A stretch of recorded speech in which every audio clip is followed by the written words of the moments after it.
Comienza en Radio María la primera de las charlas cuaresmales que va a dirigir el padre Francesco Voltaggio, sacerdote italiano, director del Centro de Estudios Bíblicos Domus Betania en Jerusalén y del programa de Radio María A las Fuentes de la Fe en Tierra Santa.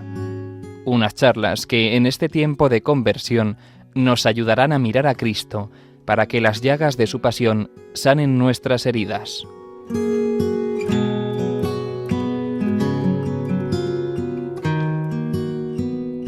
Queridos amigos de Radio María, en estas charlas espirituales deseo profundizar en un pasaje de la primera carta de Pedro y en especial en la expresión «por sus heridas habéis sido sanados», por las heridas de Cristo, que el autor de la primera carta de Pedro dirige a los esclavos cristianos. En esta Cuaresma estamos llamados a levantar nuestros ojos hacia Cristo, el siervo, a aprender de Él, de su mansedumbre, a fijar nuestra mirada en sus llagas, a entrar en sus llagas para ser regenerados y transformados. La Cuaresma, de hecho, es un camino pascual y bautismal, un camino de regeneración y renovación interior, renegar del hombre viejo para revestirse del hombre nuevo, a imagen de Cristo resucitado.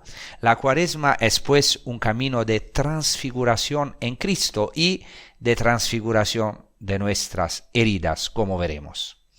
En este sentido, la primera carta de Pedro es una magnífica preparación para la Pascua. En ella hay claras alusiones a Éxodo capítulo 12 y a la liturgia pascual judía y cristiana. Basta pensar, por ejemplo, en la referencia a la aspersión de la sangre de Jesucristo en el saludo inicial de la carta, que alude a la aspersión de la sangre del Cordero en los dinteles de las puertas con motivo de la Pascua. Después, la invitación que el apóstol dirige a los fieles y a nosotros de ceñirnos los lomos de la mente, como los judíos deben comer la Pascua con los lomos ceñidos. Después la mención de la preciosa sangre de Cristo, Cordero sin defecto y sin mancha, predestinado antes de la fundación del mundo, que muestra cómo Jesús es el pleno cumplimiento del Cordero Pascual. Después la mención del pueblo que Dios se ha adquirido como sacerdocio real y nación santa, clara referencia a la liberación del Éxodo. Después la llamada que Dios hace a sus fieles de las tinieblas a su luz maravillosa, que claramente es una referencia a la Pascua, también a la Pascua judía, después cumplida en Jesucristo. La referencia a la liberación de la conducta vacía heredada de los padres, que también muestra una tradición común a la Pascua judía, y al final la invitación del apóstol a vivir como hombres libres y como siervos de Dios, y la liberación de las almas cautivas. Entonces es una carta que también es centrada sobre la liberación, pero no hay liberación sin ser siervos de Dios. Al mismo tiempo, San Pedro muestra el cumplimiento de las profecías del Antiguo Testamento en Jesucristo, centrándose en su sufrimiento y gloria. Y Jesucristo es presentado sobre todo como el Cordero cuya sangre ha liberado a los creyentes, como el mediador de la regeneración de los creyentes mediante su resurrección, y también como la piedra rechazada por los hombres y exaltada por Dios, y sobre todo como el siervo del Señor que cumple el siervo del Señor de Isaías. Y es presentado Jesucristo también como el sanador herido y al final como el Cordero Pastor, el Cordero que al mismo tiempo es también pastor.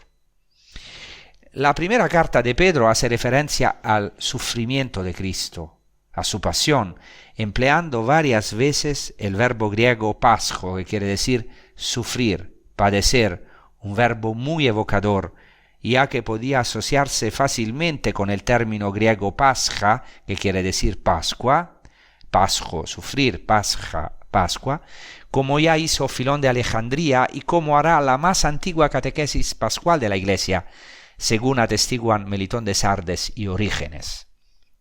El autor de la primera carta de Pedro, en continuidad con el Éxodo y la Pascua judía, presenta la novedad del cumplimiento en Cristo de todas estas realidades, centrándose sobre todo en el querigma de la redención, en la buena nueva de la redención operada por la muerte y resurrección de nuestro Señor Jesucristo, que es el siervo del Señor, que cumple la palabra del siervo del Señor en Isaías.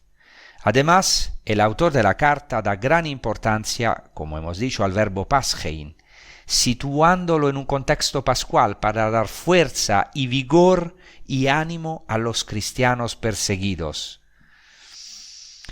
La centralidad del siervo sufriente de Isaías y las numerosas alusiones al Sermón de la Montaña pretenden presentar a los fieles atribulados y perseguidos el corazón del anuncio cristiano y también podemos decir de la Cuaresma, que es el amor a los enemigos. Por eso proclamamos de la primera carta de San Pedro, capítulo 2, desde el versículo 18. Que los criados estén con todo temor a disposición de los amos, no solo de los buenos y comprensivos, sino también de los retorcidos, pues eso es realmente una gracia que, por consideración a Dios, se soporte el dolor de sufrir injustamente. Porque, ¿qué mérito tiene que aguantéis cuando os pegan por portaros mal? En cambio, que aguantéis cuando sufrís por hacer el bien, eso es una gracia de parte de Dios. Pues para esto habéis sido llamados, porque también Cristo padeció por vosotros, dejándoos un ejemplo para que sigáis sus huellas. Él no cometió pecado, ni encontraron engaño en su boca. Él no devolvía el insulto cuando lo insultaban, sufriendo no profería amenazas, sino que se entregaba al que juzga rectamente. Él llevó nuestros pecados en su cuerpo hasta el madero, para que, muertos a los pecados, vivamos para la justicia. Con sus heridas fuisteis curados. Pues andabais errantes como ovejas, pero ahora os habéis convertido al pastor y guardián de vuestras almas.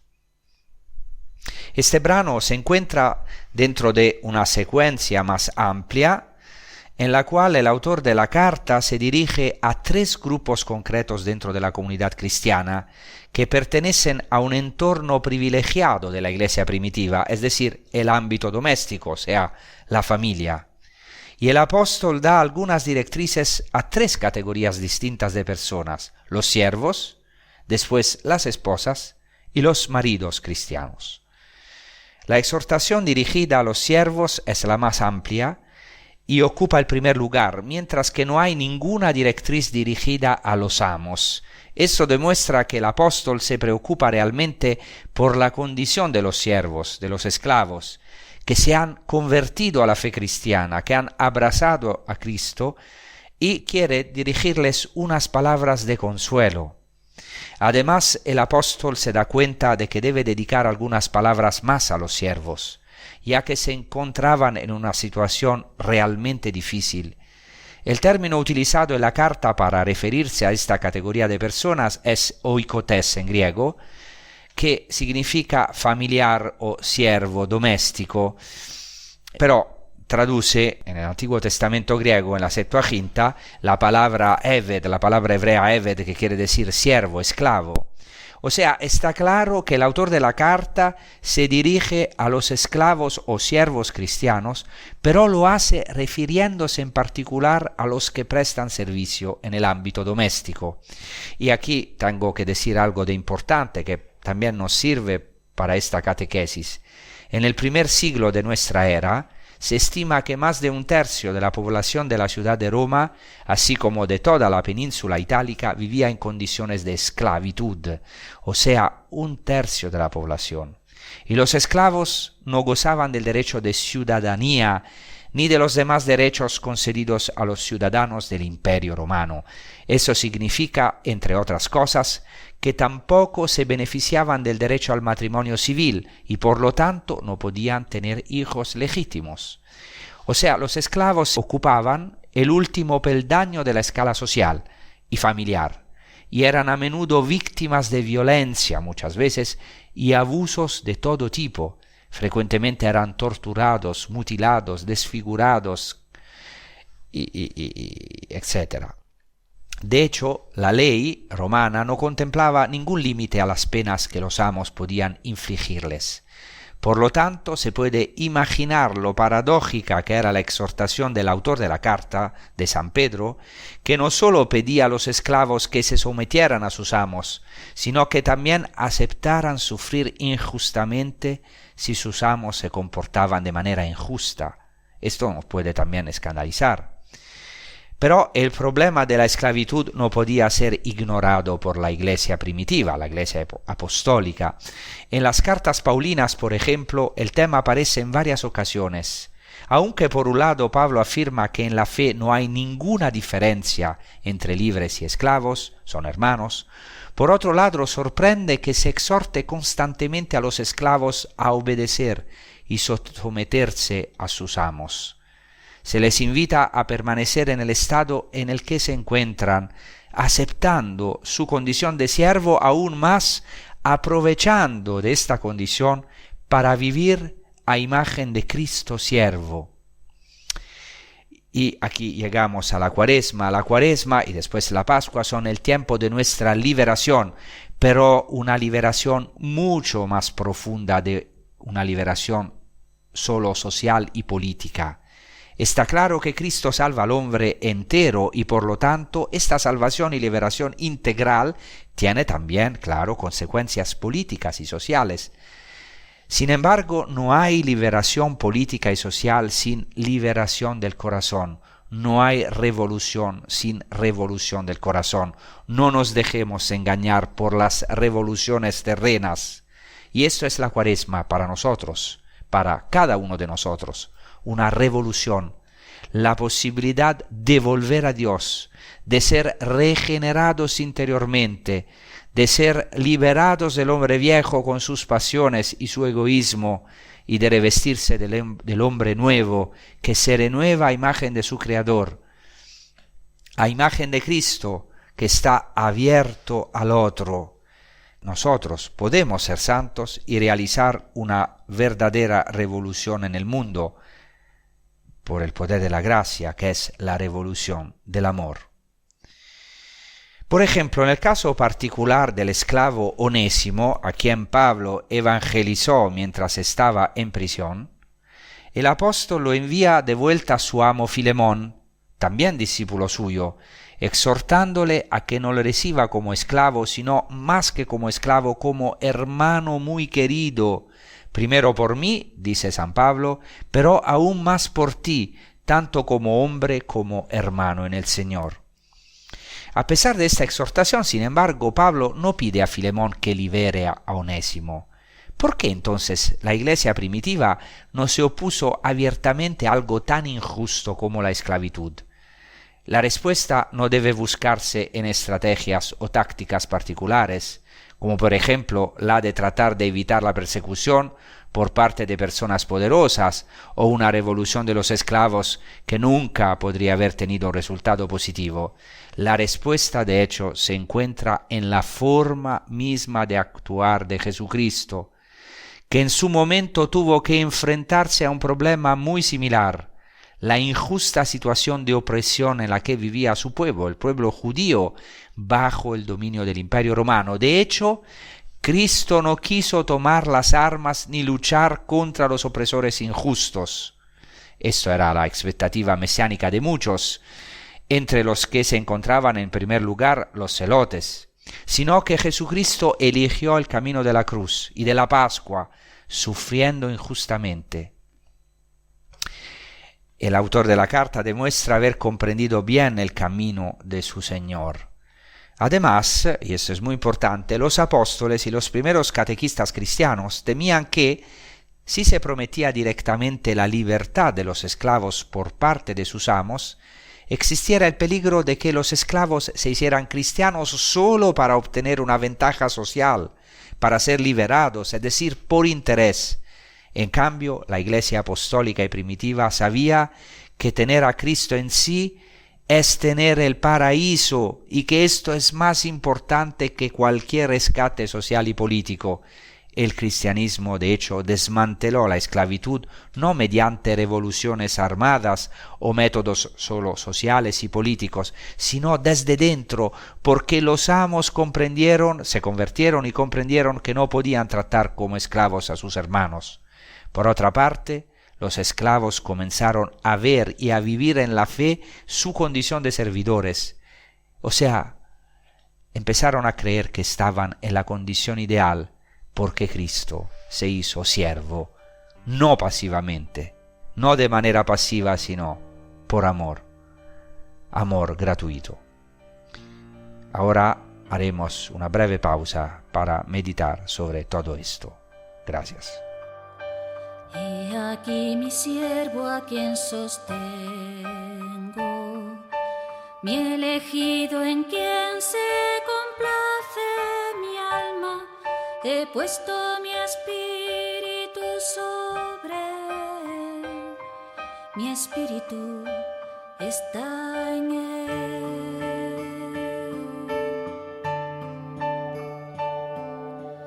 Yo Yahvé te he llamado, te así de la mano y te formé, te he destinado a ser alianza del pueblo y luz de las gentes.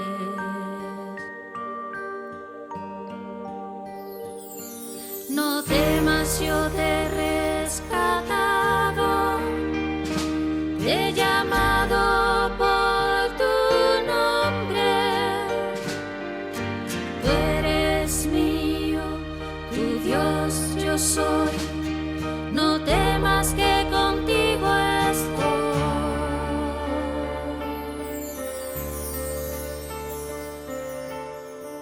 He aquí mi siervo a quien sostengo, mi elegido en quien se complace mi alma.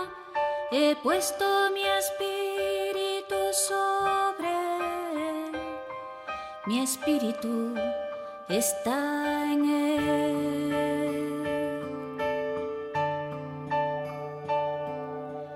Yo Yahvé te he llamado, te así de la mano y te formé,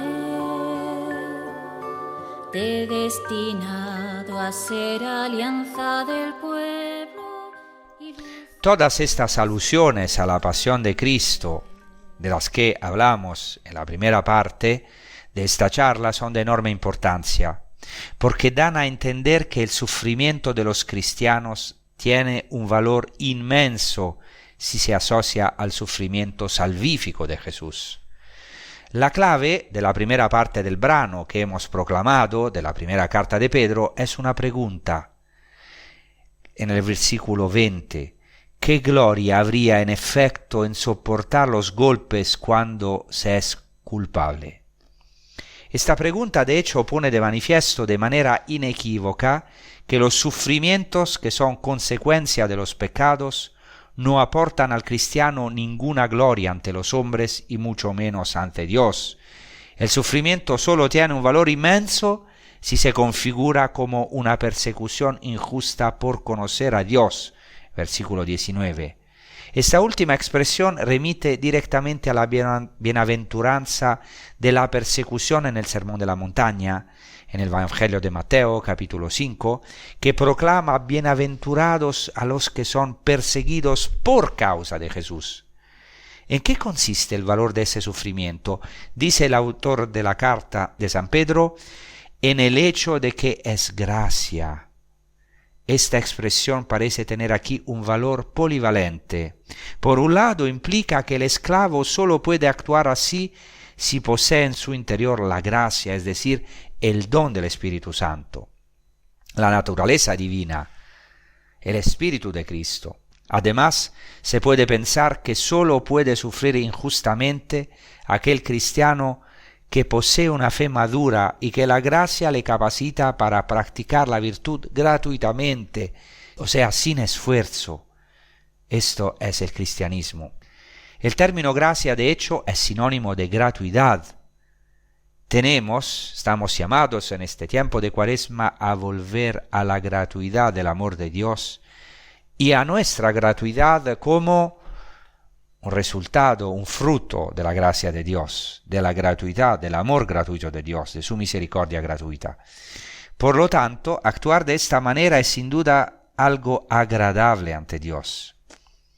El punto culminante de la primera parte es el último versículo, donde aparece el verbo griego agathopoueo, hacer el bien. O sea, dice San Pedro, el cristiano no solo está llamado a padecer injustamente con paciencia, sino también a sufrir haciendo el bien.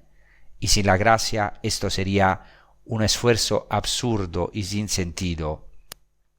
Y en este brano se utilizan algunos términos y algunos verbos como ser sometidos, como soportar, que sugieren la kenosis de Jesús descrita por San Pablo cuando dice en la carta a los Filipenses: Cristo, siendo de condición divina, no retuvo avidamente el ser igual a Dios. Al contrario, se despojó de sí mismo, tomando la condición de esclavo, hecho semejante a los hombres, y así, reconocido como hombre por su presencia, se humilló a sí mismo, hecho obediente hasta la muerte, y una muerte de cruz. Eso significa, entre otras cosas, que vivir en sumisión es la actitud del espíritu que debe tener todo cristiano a imagen de Cristo. Y este pasaje de Pablo dice literalmente que Cristo no solo se despojó, sino que se vació a sí mismo.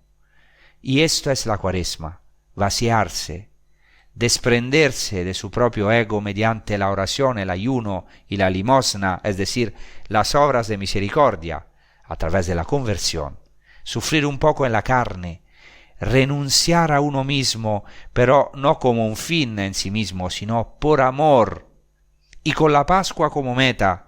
Sin amor y sin la Pascua, que es su objetivo, la Cuaresma no tiene sentido.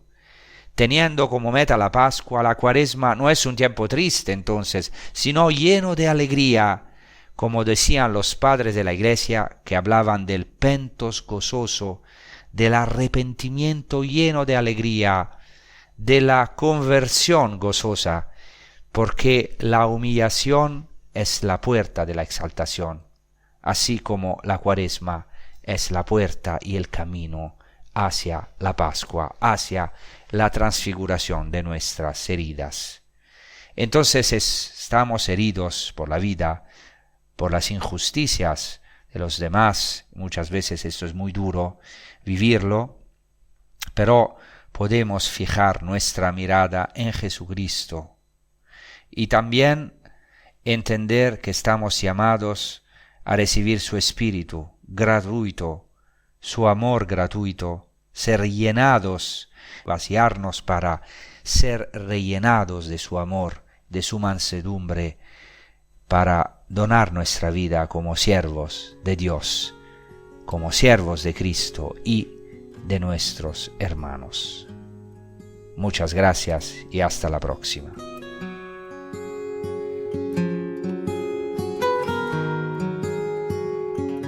Finaliza en Radio María la primera de las charlas cuaresmales que dirige el padre Francesco Voltaggio, sacerdote italiano, director del Centro de Estudios Bíblicos Domus Betania en Jerusalén y del programa de Radio María A las Fuentes de la Fe en Tierra Santa.